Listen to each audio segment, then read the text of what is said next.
الرحمن الرحیم۔ السلام علیکم۔ سب سے پہلے تو آپ سب کو رمضان شریف کی بہت بہت مبارک ہو۔ اللہ تعالی ہم سب کو اس مبارک مہینے کی رحمتیں اور برکتیں سمیٹنے کی توفیق عطا فرمائے، آمین۔ جنہوں نے ابھی تک چینل سبسکرائب نہیں کیا، چینل کو سبسکرائب کر دیں اور صدقہ جاریہ کے طور پہ ویڈیوز کو زیادہ سے زیادہ شیئر کریں تاکہ ہم سب احادیث کا مطالعہ جلد از جلد مکمل کر سکیں اور اللہ تعالی ہم سب پر اپنی رحمتیں اور برکتیں نازل فرمائے۔ آج میں صحیح بخاری کی کتاب کے چوتھے باب کتاب وضو کے بیان سے حدیث نمبر 233 لے کر حاضر ہوں۔ چلیں اسے مل کر مستفید ہوتے ہیں۔ ہم سے سلمان بن حرب نے بیان کیا، انہوں نے حماد بن زید سے، وہ ایوب سے، وہ ابو قلابہ سے، وہ انس رضی اللہ تعالیٰ عنہ سے روایت کرتے ہیں کہ کچھ لوگ اکل یا ارینا قبیلوں کے مدینے میں آئے اور بیمار ہو گئے۔ رسول اللہ صلی اللہ علیہ وآلہ وسلم نے انہیں لقا میں جانے کا حکم دیا اور فرمایا کہ وہاں اونٹوں کا دودھ اور پیشاب پئیں۔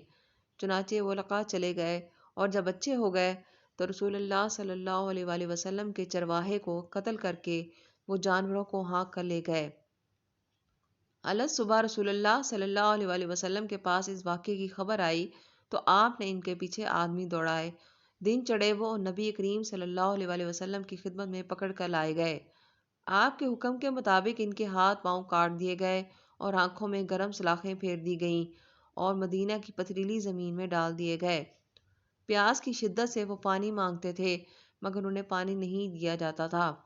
ابو قلابہ نے ان کے جرم کی سنگینی ظاہر کرتے ہوئے کہا کہ ان لوگوں نے چوری کی اور چرواہوں کو قتل کیا اور آخر ایمان سے پھر گئے اور اللہ اور اس کے رسول سے جنگ کی۔ حدیث نمبر 234۔ ہم سے آدم نے بیان کیا، کہا ہم سے شعبہ نے، کہا مجھے ابو طاہیہ یزید بن حمید نے انس رضی اللہ تعالیٰ عنہ سے خبر دی، وہ کہتے ہیں کہ رسول اللہ صلی اللہ علیہ وآلہ وسلم مسجد کی تعمیر سے پہلے نماز بکریوں کے باڑے میں پڑھ لیا کرتے تھے۔ معلوم ہوا کہ بکریوں وغیرہ کے باڑے میں بوقت ضرورت نماز پڑھی جا سکتی ہے۔ حدیث نمبر 235۔ ہم سے اسماعیل نے بیان کیا، انہوں نے کہا مجھ کو مالک نے ابن شہاب کے واسطے سے روایت کی، وہ عبید اللہ بن عبداللہ بن عتبہ بن مسعود سے، وہ عبداللہ بن عباس رضی اللہ تعالیٰ عنہ سے، وہ ام المومنین میمونہ رضی اللہ تعالیٰ عنہ سے روایت کرتے ہیں کہ رسول اللہ صلی اللہ علیہ وآلہ وسلم سے چوہے کے بارے میں پوچھا گیا جو گھی میں گر گیا تھا۔ فرمایا اس کو نکال دو اور اس کے آس پاس کے گھی کو نکال پھینکو اور اپنا باقی گھی استعمال کرو۔ جزاک اللہ۔